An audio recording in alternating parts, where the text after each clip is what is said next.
الناس حب الشهوات من النساء والبنين আল্লাহ পাক বলেন আমি আকর্ষণীয় করে দিয়েছি, সুশোভিত করে দিয়েছি, লোভনীয় করে দিয়েছি দুনিয়ার ভেতরে 7টা জিনিসকে।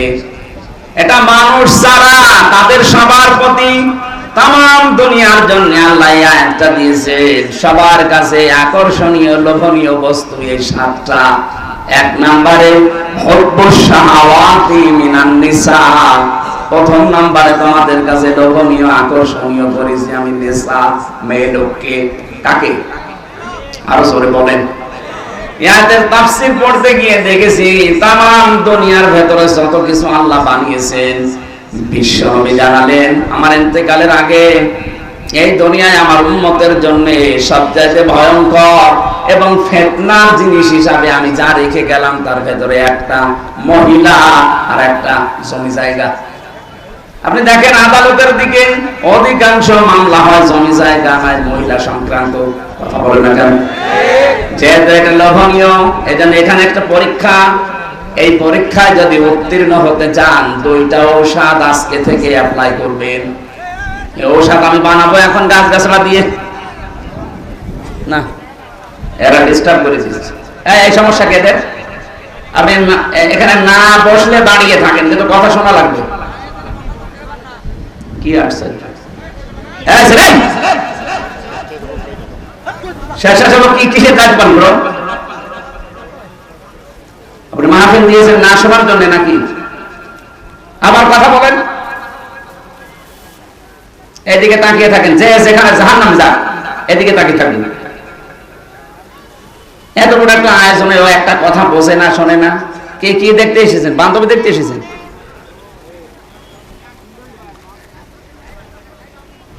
আবার কথা বলেন কোন কারণে? আমার মনে হয় এই জেলাটাও রংপুর বিভাগে দিয়ে দেওয়া দরকার। 7 যেমন মফিজ,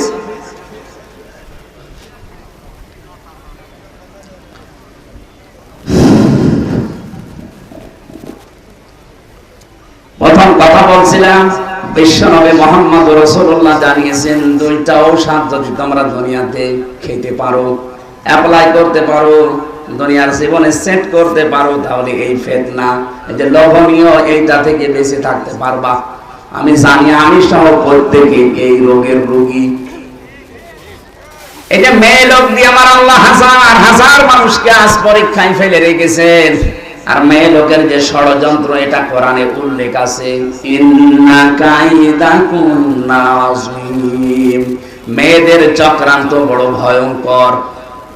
শয়তানের চক্রান্তের কথা আল্লাহ কোরআনে বলতে গিয়ে বললেন ইন্না কায়দাশ শাইতানি কানা দাঈফা। শয়তানের চক্রান্ত একেবারে দুর্বল, শুধু দুর্বল না, একেবারেই দুর্বল, দাঈফ আর দাঈফা। কিন্তু যেখানে মহিলাদের কথা আল্লাহ কোরআনে নিয়ে আসলেন, সেখানে বললেন এই আয়াতটা কিন্তু ইউসুফ নবী আলাইহিস সালামের জামানার।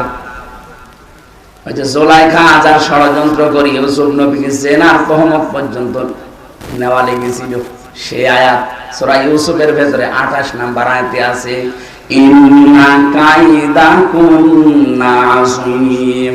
এখানে যারা আরবি গ্রামার জানে কিনা জানি না, যদি আলেম কেউ থাকে দেখবেন ইন্না কাইদাকুন্না আছে, আল্লাহ বহু বচন দিলেন। অথচ আয়াত নাজিল হচ্ছে জুলেখার জন্য। জুলেখা কয়জন?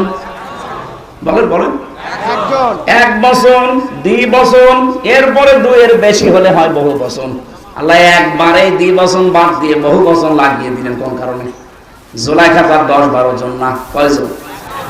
আল্লাহ ভালো করে জানে জুলাইখা শুধু এটা না, কিয়ামত পর্যন্ত এরকম দুর্বিসন্ধিওয়ালা জুলাইখা দুনিয়ায় আসবে। কথা বলেন না কেন? আমার মনে হয় তার ভেতরে আমাদের দেশে একটা পরিছিল। কি দুর্বিসন্ধি দেখিস, 15টা বছর কি কায়দা কৌশল করে চলে গেল। আমার মনে হচ্ছিল মানুষ পিটিয়ে মারবে, কিন্তু কি কায়দা করে পালিয়ে চলে গেছে। মেয়েদের চক্রান্ত বড় ভয়ঙ্কর। ও যদি কাউকে টার্গেট নেয়, ওই পরিবার পর্যন্ত ধ্বংস হয়ে যায়। আজ 100টার প্রায় 98টা পরিবারে শান্তি নিয়ে, অধিকাংশ আমি যতটুকু জানি তার স্ত্রীর কারণে। অধিকাংশ মহিলা দেখবেন নিজের আত্মীয় স্বজন, বাবা মামা চাচা এগুলো আসলে খুব আনন্দে আছে, আর স্বামীর মা বাবা তার নিজের পক্ষ থেকে যদি কেউ আসে ওর অটোমেটিক মন খারাপ হয়ে যায়। মানুষ আমি নিজে স্বামী, এই যে কোরআন শরীফ আমার সামনে, যখন স্বামী বসে আছে জিজ্ঞাসা করেন, মানুষ হিসাবে মানুষের একটা দুর্বল জায়গা আছে। মানুষ হিসাবে প্রত্যেকটা মানুষ যদি কেউ কোন স্ত্রী চায় যে আমার স্বামীকে আমি 100 ভাগ খুশি রাখবো, তাহলে আমার মা বাবার সাথে আপনার ভালো ব্যবহার করা লাগবে। তাছাড়া জীবনও আপনি আমার মন পাবেন না। উপরে উপরে হয়তো আপনাকে সংসার করার জন্য সোনা মতো বিভিন্ন জিনিস বলা লাগে, মন পাবেন না যদি আমার মা বাবা আপনার মা বাবার মতো সম্মান না পায়। এই কথা বলছেন যারা স্বামী আছে, এটা মনে হচ্ছে না 100টার 98টা ওটা চাচ্ছে না। এই জন্য তো পরিবারে শান্তি নেই। নারী নির্যাতন কিছু হলে আগে মামলা হয়ে যায়, আর পুরুষ নির্যাতনে যে আমরা মরিয়ে যাচ্ছি, কোনো মামলা নেই।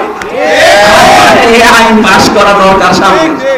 পুরুষ নির্যাতনের আইন আছে, কত মানুষ আমরা রোগী হয়ে গেছি, কিছু বলতে পারছি না। তাই বিশ্বনবী জানিয়েছেন 4টা গুণ চাই মহিলার ভেতরে পাওয়া যাবে, ওই মহিলাকে আল্লাহ জান্নাতের 8টা দরজা খুলে রাখবে। সেখানে নামাজের কথা নেই, রোজার কথা নেই। আপনি দেখেন, আমি বলছি একটা একটা করে। ইদা নাজারা ইলাইহা সাররাতুহু, বিশ্বনবী বলেন যে মহিলার দিকে তার স্বামী বাইরের কর্মজীবন শেষ করে বাড়িতে আসার পরে স্বামীকে সে আনন্দ চিত্রে অভ্যর্থনা জানাবে। অভ্যর্থনা জানানোর দরকার, তোর মুখের ভেতরে তাকানো যায় না। সম্মানিত মা বোন যারা এসেছেন, আমি দেখলাম বহু মহিলা সব কালো বোরকা পরে পরে ঘুরতেছে। শুধু নামাজ পড়া রোজা করা কালো বোরকা পরে ঘুরলে আপনি মনে করছেন আপনি জান্নাতি, কখনো না। স্বামী যখন বাইরে থেকে আসবে, হ্যাঁ অনেকে মনে করছে আমার স্বামী নেই তাহলে আমার প্রেমিকা, না ওইটা বলবা। আপনার ভালোবাসা তৈরি হবে বিয়ের পর। কখন? কেন এটা বললাম বলেন তো? বিয়ের আগে ভালোবাসা করা জায়েজ নেই কেন? আমার 7টা কারণ আছে তাফসীরের ভেতরে। 1 নম্বরে হযরত আদম আলাইহিস সালাম, তাকে আল্লাহ যখন জান্নাতের বিশাল নিয়ামতের ভেতরে নিমজ্জিত রেখেছেন, তার কিচ্ছু ভাল লাগছিল না, এত নিয়ামত, কিন্তু না, চোখ বন্ধ হয়ে গেছে, ঘুম এসে গেছে, ঘুম থেকে উঠে দেখছে একটা মহিলা পাশে। তিনি তাকালেন এবং ধরতে গেলেন, কারণ এমন সুন্দর করে আল্লাহ তাকে বানিয়েছিলেন। তামাম দুনিয়ার 4 জন মহিলার চেহারা আল্লাহ নিজের কুদরতি হাতে সবচাইতে সুন্দর করে বানিয়েছে। ইউসুফ নবীকে দেখলে মানুষের ক্ষুধা মিটে যেত, আমাদের মুহাম্মদ রাসূলুল্লাহকে দেখলে মানুষের শরীরের ব্যথা পর্যন্ত দূর হয়ে যেত, এমন চেহারা আল্লাহ দিয়েছেন। সুবহানাল্লাহ। পুরুষের ভেতরে দুই চাই, আর মেয়েদের ভেতরে 1 নম্বরে বিশ্ব সুন্দরী ছিল আমাদের আদি মাতা হযরত হাওয়া আলাইহিস সালাম। 2 নম্বরে যে মহিলার নাম বললাম জুলাইখা, এটা ছিল খুব সুন্দর ছিল। 3 নম্বরে হযরত ইব্রাহিম নবীর বড় স্ত্রী সারা রাদিয়াল্লাহু তাআলা আনহা। 4 নম্বরে মুহাম্মদ রাসূলুল্লাহ ছোট মেয়ে হযরত ফাতেমাতুজ জাহরা রাদিয়াল্লাহু তাআলা আনহা। তাহলে 1 নম্বরে যিনি আছেন কেমন সুন্দর করে বানিয়েছে বলে। হযরত আদম ঘুম থেকে উঠে তাকালেন এবং ধরতে গেলেন। আল্লাহ বলেন তাকানো যাবে না, ধরাও যাবে না। হযরত আদম ওই সময় বলেছিলেন, মাবুদ তাকানো যাবে, ধরাও যাবে, সেই বুদ্ধি দেন। বুদ্ধি আছে, বিয়ে করা লাগবে, আমি রাজি আছি। তার মানে এই আয়াতের যে তাফসীরে পড়েছি, আপনি বিয়ের আগে মহিলার দিকে ওইভাবে তাকাতেও পারবেন না, ধরতেও পারবেন না। এখন অনেকে আল্লাহর রাস্তায় কাজ চালাচ্ছে না। কেউ কেউ কসম দেওয়ার জায়গা পায় না, প্রেমিকার মাথায় হাত দিয়ে বলছে, তোর মাথায় হাত দিয়ে কসম করলাম, তোর মাথায় হাত দিয়ে গুনার কাজ না, যে কয়টা চুলের উপরে হাত লাগবে ওই কয়টা গুনাহ হবে। এই কথা বলছে না কেন? প্রেম করা যায় আছে বিয়ের আগে না পরে? যারা বিয়ের আগে প্রেম করছে এটা ছেড়ে দেওয়া লাগবে। কার জন্য বলেন তো? আল্লাহর জন্য। ছেড়ে দেবেন কারা কারা? হাত তোলেন তো। এই বুড়ো মানুষ আবার কিসের প্রেম? আপনার যুবক মানুষ হয়তো হাত তুলতে পারবে, একটা মুরব্বী মানুষের প্রেম হবে তাদের সাথে, ঠিক আছে? আমরা যে কথাটা মাসলা নিয়ে আসলাম, তাহলে প্রেম করা জায়েজ আছে, কিন্তু বিয়ের আগে না পরে? না, বিয়ের পরে। হযরত আদম আলাইহিস সালাম, আমি ঘটনাটা আনলাম এই কারণে, হযরতে আদম নবী আলাইহিস সালাম বললেন আমি রাজি আছি। আল্লাহ পাক বলেন এক কাজ করো, দেন মোহর দেওয়া লাগবে। তার মানে বিয়ের প্রথম যে কাজ দেন মোহরের কথাবার্তা আনা। আমাদের এসব নেই, কারণ দেন মোহর তো দেওয়া লাগে না, বাকি ফাঁকি। যারা এই নিয়তে বিয়ে করেছেন যে 10 লাখ বানাবো, অসুবিধা নেই, ও দেওয়া তো লাগবে না, বাসরাতে মাফ চেয়ে নেবো, আপনি জেনাকার হয়ে উঠবেন কিয়ামতে। যারা বাকি আছে দুনিয়ায় জীবিত থাকতে সব করে যান। আমার ভাইরা, বিশ্ব নবী জানিয়েছেন মেয়েটা যখন আসবে, যখন এই আসবে বাড়িতে আপনার স্বামী, সঙ্গে সঙ্গে আপনি স্বামীকে খুশি করার জন্য যেভাবে হোক ব্যবহার আচার দিয়ে, কথাবার্তা দিয়ে, আদরকারে সাজসজ্জ করে রাখবেন। কারণ স্বামীকে আকৃষ্ট করার জন্য কেউ যদি সাজে, সে যেন নফল নামাজের সওয়াব পায়। এটা তো 1 নাম্বার গেল। দ্বিতীয় নম্বরে ওয়াইদা গাবা আনহা হাফিজাতুহু, স্বামী যখন বাইরে থাকবে তখন নিজের ইজ্জত আবরু, সতীত্ব, স্বামীর সন্তান, স্বামীর সম্পদ, এগুলো হেফাজত করে রাখা লাগবে। 3 নাম্বার ওয়া তুইনু আলা দীনি যাওজাতিহা, স্বামীকে দ্বীনের পথে চলার জন্য, মানবতার সেবা করার জন্য সময় দেবেন, ছাড় দেবেন, উৎসাহ দেবেন। এই যে রুবেল সাহেবের স্ত্রী, উনি একটা মানবতার সেবাকারী মানুষ, মানব সেবায় নিয়োজিত থাকে, দ্বীন ইসলামের কাজ করবে সারা দেশে, সারা এলাকায়। ওনার স্ত্রী হওয়া লাগবে এরকম, নিজে তো করবে। যান, আপনাকে সময় ছেড়ে দিলাম, আপনাকে আমি ছাড় দিলাম, যদি ওই সময়টা আমার কাছে আপনার দেওয়ার দরকার, মানবতার জন্য, ইসলামের জন্য আমি ছেড়ে দিলাম। উৎসাহ যদি দিতে পারে, ওনাকে খাদিজাতুল কুবরার সাথে ওই মেয়েটাকে আল্লাহ জান্নাতে ডাকবে। সুবহানাল্লাহ। আর যদি আরো নিষেধ করে, কি করে বেড়াও তুমি, না তোমার বউ নেই ভাই? আপনার তো আছে, আপনার চাইতে নবীজির বউ ছিল না? হযরতে খাদিজাতুল কুবরা সারাটা জীবন তিনি দেখতেন স্বামী যতদিন বাড়িতে না আসে, মানবতার কাজ, ইসলামের কাজ প্রসার করা, প্রচার করা, দিন কায়েম করা, এই কাজের জন্য বাইরে থাকা লাগে। যখনই বাড়িতে আসতেন দেখতেন হযরতে খাদিজা জানালার সাথে, দরজার সাথে পিঠ লাগিয়ে দাঁড়িয়ে ঘুমিয়ে আছে। আমাদের মেয়েরা বড় ঘুমিয়ে থাকে, তবে সিরিয়াল দেখার জন্য। কি কথা বলেন না? আপনি যদি সত্যি স্বামী মানব দরদি, মানবতার কাজে বাইরে আছে, ইসলামের কাজে, দ্বীনের কাজে হয়তো সাহায্যের জন্য বাইরে গেছে, যত রাত আসে না তত রাত পর্যন্ত যদি আশায় থাকেন, আপনি খাদিজার মতো সওয়াব পাবেন। 4 নাম্বারটাই কঠিন। 4 নাম্বারটা কি? বিশ্বনবী জানিয়েছেন স্বামী যেটা পছন্দ করে ওটা যদি জায়েজ হয়, জীবন থাকতে তোমাকে ওটা মেনে নেওয়া লাগবে। কি কথা বুঝতেছেন? আমি তো নিজে বললাম, আমি নিজে স্বামী, যত স্বামী এখানে আছে প্রত্যেকটি স্বামীর পক্ষ থেকে আমি বলছি, মা বোনেরা, আমরা স্বামীরা পছন্দ করি সত্যি আল্লাহর কসম যে বিয়ের পরে যেন আমার মা বাবা আমার সাথে থাকে। আমি খেয়ে থাকি না খেয়ে থাকি, থাকবে তারা। কথা বলছে না কেন? আপনি চান না, আপনার কারণে আজ মা বাবাকে হয়তো আলাদা করে দেওয়া লাগে, নাই বাইরে পাঠিয়ে দেওয়া লাগে, নাই বৃদ্ধাশ্রমে দেওয়া লাগে। কয়েকদিন আগে কিশোরগঞ্জ থানায় গিয়েছিলাম, নীলফামারী একটা বৃদ্ধাশ্রমে আমরা নিয়ে গেল। দেখি এই লাইনে প্রায় 20-40 জন মা আর বাবা বসে আছে, অথচ তাদের ছেলে মেয়ে আছে। তাদের স্ত্রীর কারণে ছেলে তার মাকে বৃদ্ধাশ্রমে, ওদের চোখের দিকে তাকিয়ে আমি টের পেয়েছি ওরা ছেলের জন্য বদদোয়া করছে। কি করব? 25 বছর 30 বছর পর্যন্ত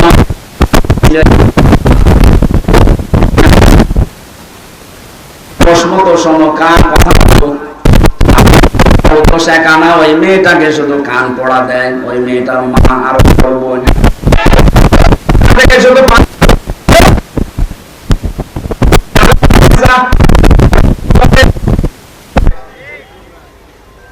সম্মানিত মা বোনেরা, না অন্যের কথা শুনে নিজের কপালে আপনি আগুন লাগাবেন না। আমি হাদিস তো বানালাম না, এই হাদিস আমি বানালাম। এখানে নেককার মহিলা যদি হতে জানে 4টা গুণ মাস্ট বি অর্জন করাই লাগবে আপনাকে, নয়তো খাদিজার সাথে আপনাকে জান্নাত ডাকবে না। যদি 4টা গুণ অর্জন করতে পারেন, আরে নামাজের ওয়াজ আমি কেন করব? নামাজ মুসলমান নামাজ পড়ে না, ওকে মুসলমান থাকে মাস্ট বি আপনাকে ওই যে 3 দিন 7 দিন 10 দিন বাদ দিয়ে বাকি মাস আপনাকে নামাজ পড়লেন না। জীবিত মানুষ এদের কাছে এই 7টা জিনিস খুব আকর্ষণীয়, দেখলে মন চাইবে সে যে বয়সের লোকই হোক। যেহেতু আকর্ষণ আল্লাহ তৈরি করে দিয়েছে, আবার সেদও করে দিয়েছে আল্লাহ যে সাবধান এখানে কিন্তু পরীক্ষা। এজন্য আমাদের করা লাগবে, মন চাইলেও নিম্নগামী করা লাগবে। 2 নম্বরে লজ্জা স্থানটা হেফাজত করা লাগবে। আজ এইটা ঠিক নেই, যেখানে সেখানে ব্যবহার হচ্ছে। কথা বলেন না কেন? আমি নিচে নামতে পারলাম না, তাই কত জায়গায় আপনি ব্যবহার করছেন। এই 2টা ঔষধ যদি ঠিক মতো সর্বোচ্চ 15 দিন আপনি একেবারে কন্ট্রোল হয়ে থাকেন, একটা অজানা সুখ, এটার বাংলা নাম অনির্বচন সুখ, আপনাকে আল্লাহ দান করবে। এটা বাচ্চারা যখন ছোট ছোট ওই যে পাখির বাচ্চা, মুরগির বাচ্চা যখন মায়ের পাখার নিচে আসে, মা পাখাটা এভাবে শার্ট করার পরে ডাউন করে দেয়, দেখেছেন না? এভাবে একেবারে সোজা করে দেয়, প্রথমে সোজা করার পরে ডাউন করে, ওর নিচে বাচ্চারা যায়, একটা আওয়াজ দেয় কিচির মিচির। এটাকে বাংলায় বলে অনির্বচন সুখ। আপনি আজকে থেকে মহিলা দেখলে যেগুলো দেখা যায় নেই, শুধুমাত্র সামনাসামনি না, মোবাইলে, কম্পিউটারে, টিভির পর্দায়, যাদের যেটা দেখলে নিজে নিজে আনন্দ লাগে আর অন্য কেউ দেখলে লজ্জা পান, এটা এখনই ডিলিট করে দিন, দেখবেন এখনই ডিলিট করে দিন। এরকম ভিডিও যদি থাকে যে নিজে দেখলে খুব ভালো লাগছে, অন্য কেউ দেখলে আপনি লজ্জা পান, এটা কবিরা গুনাহ। এই মুহূর্তেই ডিলিট করে এই আমল শুরু করা লাগবে। পারবেন না? কারা কারা ডিলিট করবেন হাত বলেন তো? বলেন না, কয়েকজন শুধু এটা মোটা জিনিস থাকে, বাকিগুলো আলহামদুলিল্লাহ ভালো আছে। ঠিক আছে, আপনারা ডিলিট করে দিলেন। যারা হাত তুলেছিলেন অন্তত ডিলিট করে বাড়ি যাবে। 2 নম্বরে লজ্জা স্থানটা হেফাজত করে রাখবেন, নিজের জায়েজ স্ত্রী ছাড়া আর স্ত্রী নিজের জায়েজ স্বামী ছাড়া অন্য কোনো জায়গায় যেন ব্যবহার না হয়। আজ হাজারো স্ত্রী স্বামী শুধু বাড়ি থেকে বাইরে চলে যায়, ও এমন হচ্ছে আল্লাহ রাস্তায় দিন পায়। কথা বলছেন না? আল্লাহ মেয়েদের থেকে এই পরীক্ষায় আমাদের উত্তীর্ণ হওয়ার তৌফিক দিন। 2 নম্বর বাণী সন্তান, এটার প্রতি আকর্ষণ। সন্তানকে আল্লাহ পরীক্ষার বস্তু বানিয়েছেন, কিন্তু এই পরীক্ষায় আমরা যেন ফেল না হয়ে যাই। আমি রিমান্ডে একটা হিন্দু অফিসারের একটা শিক্ষা পেয়েছিলাম। আমার মনে হয় আর 2 মিনিট আছে আজানের, এখন আর বলা ঠিক হচ্ছে না। আগামীতে রাতের বেলা আমারে নিয়ে আসবেন, দিনের বেলায় মাহফিল আমার মানে সাটে না, আমারও ভালো লাগে না, জোর করে আপনারা নিয়ে আসেন। আর 3 বছর ভাই তো জানে জেলখানা যে খাবার দেয়, বেঁচে থাকায় দুষ্কার। আর আমরা ছিলাম তো আরো কঠিন জায়গায়। আমার আর অপু ভাইরে তারেক জিয়া সাহেবের পিএস রে এত কষ্ট দিয়েছে শয়তানরা, এক জায়গায় রেখে দিয়েছিল 24 ঘন্টা। ওই যে সিসি ক্যামেরা, কেউ যেন কথাও না বলে, ওই উপর থেকে দেখতো। কারণ ওনার সাথে লাইন আছে তারেক জিয়া, আর আমার সাথে আলেমদের, মনে করতো এ খারাপ কাজ করবে, বাইরে এর যোগাযোগ করবে। সবচাইতে বেশি আটক করে রেখেছিল গিয়াসউদ্দিন মামুন ভাইকে, এর উপর আরো অত্যাচার করেছে। আল্লাহ আমাদেরকে যেন এই আয়াতটা এখন আজকে শেষ করতে না পারার কারণে আমি দুঃখ প্রকাশ করছি। আগামীতে আসলে কথা বলবো ইনশাআল্লাহ। এই জেলার জন্য দোয়া করছি, বিশেষ করে ম্যাডাম খালেদা জিয়া অসুস্থ, অনেক বিদেশে যাবে। জালেমদের জন্য এই কয়েক বছর যেতে পারেনি, মিথ্যা একটা মামলা দিয়ে তার জীবনটা শেষ করে দিয়েছে। এখনো পর্যন্ত আপনাদের গৌরবের সন্তান তারেক জিয়া পর্যন্ত আসতে পারে না দেশে। অনেকেরও আবার সহি সালামতে দেশের সন্তান দেশে আসতে পারে, সেই তৌফিক আল্লাহ ফিরিয়ে দেয়। তার বাবা শহীদ রাষ্ট্রপতি জিয়াউর রহমানকে আল্লাহ কবরে যেন মাফ করে জান্নাত দিয়ে দেন, আল্লাহুম্মা আমিন।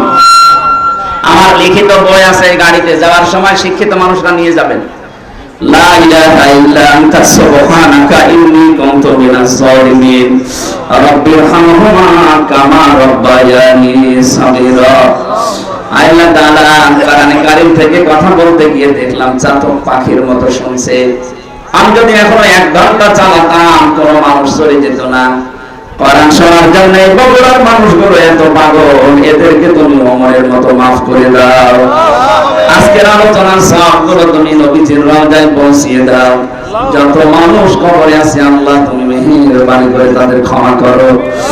2024 সালে যারা শহীদ হয়ে গেল মানবতার জন্য, দেশের জন্য, আল্লাহ তাআলা শহীদ আবু সাঈদ সহ যত মানুষ, যত ভাই বোনেরা জীবন দিয়েছে তাদেরকে তুমি শাহাদাতের মর্যাদা দাও। যারা অসুস্থ হয়ে পড়ে আছে হাসপাতালে শেফায়ে কামিলা আজরা নসিব করো। এবং ওরা আসলেই মনে পড়ে শহীদ জিয়াউর রহমানের কথা। আল্লাহ তুমি তাকে শহীদ হিসাবে কবুল করে নাও। তাকে তো অন্যায় ভাবে মেরে ফেলা হয়েছে।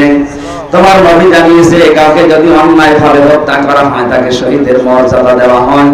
আল্লাহ তাকে শাহাদাতের মর্যাদা দিয়ে দাও। তাছাড়া সন্তানটা দুনিয়ায় নেই, তাকেও তুমি মাফ করে দাও। তার স্ত্রী অসুস্থ আছে, আল্লাহ শেফায়ে কামিলা আজরা নসিব করো। তার সন্তান বড়রা এখনো বাইরে আছে সহি সালামতে। আল্লাহ তাআলা বগুড়ার সন্তান বগুড়ায় আবার ফেরত দিয়ে দাও।